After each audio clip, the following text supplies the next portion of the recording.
England के test captain Ben Stokesy भैया के लग गए हैं और बहुत बुरे वाले लगे हैं भाई साहब।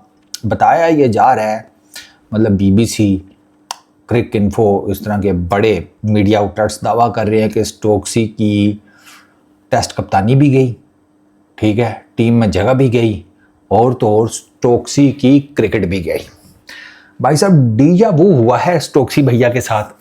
2017 वाला रिपीट टेलीकास्ट, उनकी लड़ाई हुई थी नाइट क्लब के बाहर। अभी भी उनकी नाइट क्लब में लड़ाई भी है। हुआ क्या है, पहले मैं आपको ज़रा करंट जो हुआ है वो उसके बारे में बताता हूँ, फिर 2017 में भी आपको लेकर चलेंगे। जिस दिन ये टेस्ट मैच जीते हैं ना लॉर्ड्स में, इंग्लैंड 115 रन से न्यूजीलैंड के अगेंस्ट, उस रात का ये इंसिडेंट है। बेन स्टोक्स और गस एटकिंसन ये गए हैं लंदन के एक नाइट क्लब में। नाइट क्लब तो नाइट क्लब भी है वैसे, वो दारू वारू पीने, साफ सी बात है। अब बंदा पूछे, जब शाम को ही चले जाते थे, मतलब जब टेस्ट मैच खत्म हुआ था, जिस तरह बाकी आगे लड़के गए थे आप भी चले जाते, ये दोनों शहजादे रात को गए हैं, ठीक है, इस क्लब में, रेक्स रूम्स नाइट क्लब, ठीक है, ये है किंग्स रोड चेल्सी में। ये चेल्सी में चले गए, ठीक है। वहाँ पर एक रग्बी ना क्या नाम है उसका, rugby player, academy rugby player, अब इसका नाम भी बड़ा अजीब सा है, टोटो अवूवा, टोटा तो नहीं नाम होगा, अश्लील लफ्ज़ है, टोटू ही होगा, ओवा शोवा जो भी है। खैर इसकी और गस एटकिंसन की ना कोई हल्की फुल्की सी पहले मुंह मारी हुई है, ठीक है। अब वो जो आर्गुमेंट था ना, या वो जिसको हम कहते हैं कि मुंह मारी, वो जो है वो बढ़ गई। अब ये भी अपनी टीम के साथ आया हुआ था सेलिब्रेट करने, ये रग्बी प्लेयर, ठीक है। तो वो जब इनकी जो आर्गुमेंट है वो ज़रा जिसे कहते हैं ना ज़्यादा हो गया, तो इस रग्बी प्लेयर ने ना गस एटकिंसन को मारा मुक्का, ठीक है। गस एटकिंसन तो बच गया उस मुक्के से, लेकिन गस एटकिंसन के साथ खड़ा था ईसीबी का, इंग्लैंड क्रिकेट बोर्ड का सिक्योरिटी ऑफिसर, ठीक है। वो मुक्का जाके लगा सिक्योरिटी ऑफिसर को। अब रग्बी प्लेयर का मुक्का है, रग्बी प्लेयर की आपको पता है जान शान तो ठीक ठाक होती है, उस मुक्के से ना भाई साहब जो हैं वो हो गए फ्लैट। उनको वो कहते हैं मेडिकल अटेंशन, और ये टांके शांके स्टिचेस वो लगे। अच्छा, उसके बाद क्या हुआ कि वो फिर बात जो है वो बढ़ गई। अब स्टोक्स और एटकिंसन इन दोनों में से कोई ज़ख्मी नहीं हुआ, ठीक है। ईसीबी के सोर्सेज जो हैं वो ये बताते हैं कि इंग्लिश क्रिकेटर्स यानी कि स्टोक्स प्लस ये दूसरा एटकिंसन, इन्होंने स्टार्ट नहीं किया था, फड्डा इन्होंने स्टार्ट नहीं किया था। ये बेसिकली एग्रेसर ये नहीं थे, वो दूसरी पार्टी थी। ये ईसीबी की ना इनिशियल जो है वो फाइंडिंग्स है।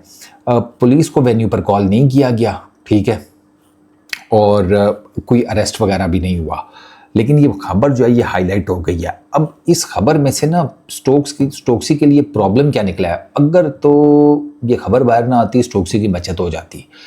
मुद्दा ये नहीं है कि नाइट क्लब में थे, लड़ाई हुई है और ये सारा इशू बना है।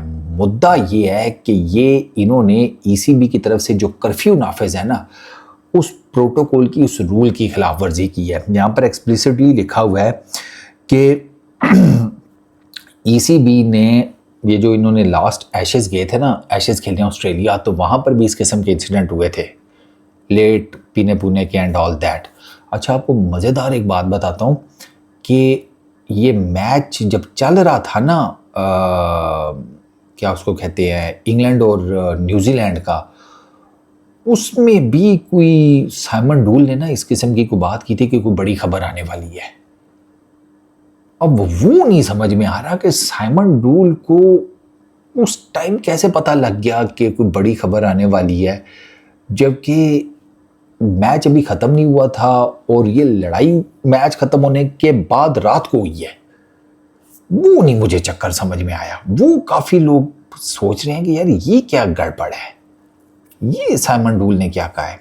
उसके ऊपर भी ज़रा मैं चेकआउट करूँगा कि उसके ऊपर क्या पोजीशन है, बट आगे चलो। खैर जी, वो मिडनाइट इन्होंने ऑस्ट्रेलिया में जब ये इस तरह का इंसिडेंट्स हुए थे ना, तो ईसीबी ने ना बड़ा स्ट्रिक्ट किस्म का कर्फ्यू लगा दिया कि इनके ड्रिंकिंग कल्चर के ऊपर, ठीक है, इंग्लैंड क्रिकेट टीम के। उन्होंने कहा जी कि मिडनाइट कर्फ्यू है, प्लेयर्स के लिए भी और स्टाफ के लिए भी, 12 बजे के बाद कोई नहीं बाहर निकलेगा।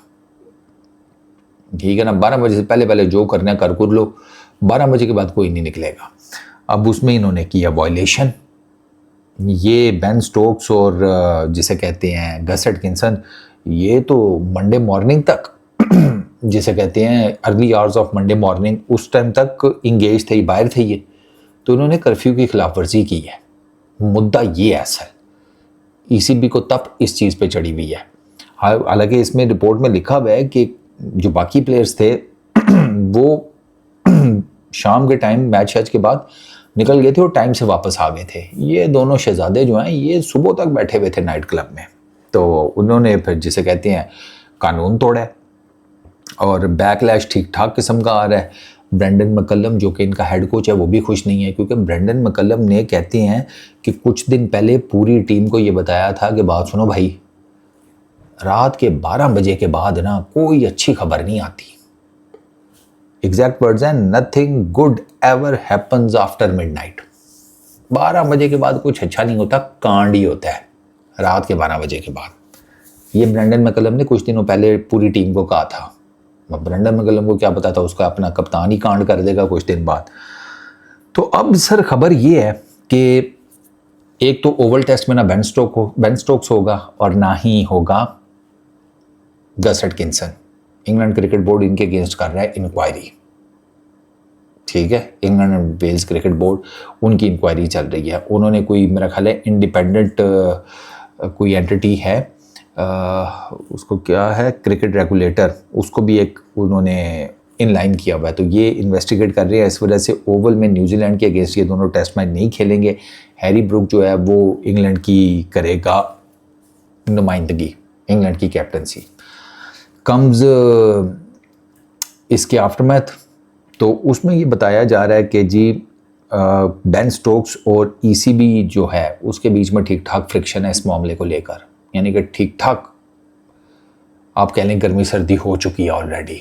और बेन स्टोक्स जो है वो अपने एडवाइज़र से यानी कि वकीलों शकीलों से आगे पीछे मिल रहा है और वो सोच रहा है कि वो एक तो टेस्ट कप्तानी छोड़ देगा और दूसरा इंटरनेशनल क्रिकेट से रिटायरमेंट ले लेगा इस इंसिडेंट की बेस के ऊपर। ठीक है, अब उसमें सिर्फ ये है कि बेन स्टोक्स और एटकिंसन दोनों का ईसीबी के साथ 2 साल का कॉन्ट्रैक्ट है, वो है सितंबर 2027 तक।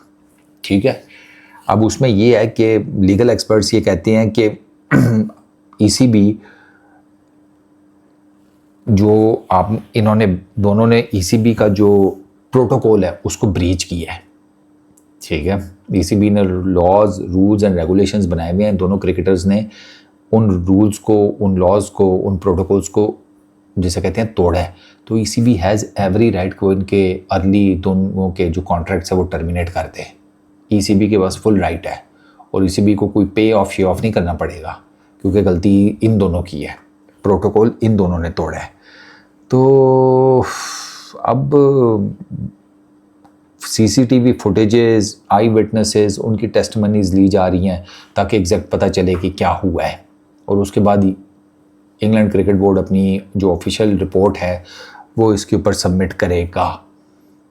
तो बेन स्टोक्स जो है ना उस पर लटक रही है तलवार।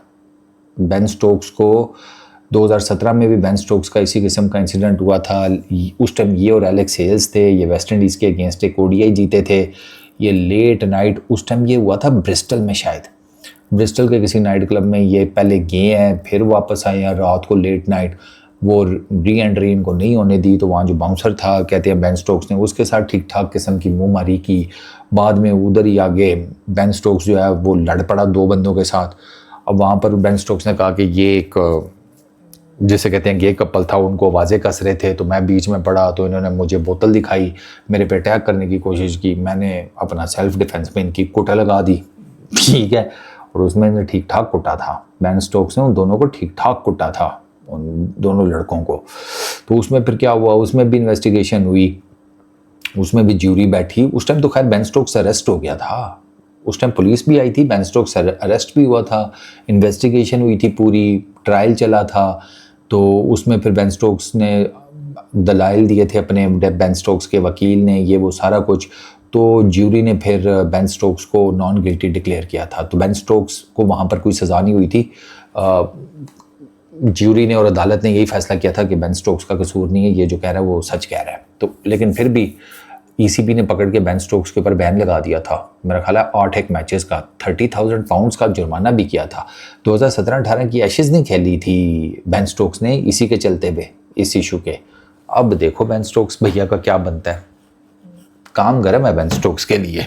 Seriously speaking there is every possibility कि बेन स्टोक्स को शायद इंग्लैंड क्रिकेट बोर्ड वाले उड़ा देंगे, ये काफ़ी सारे लोगों को लगता है।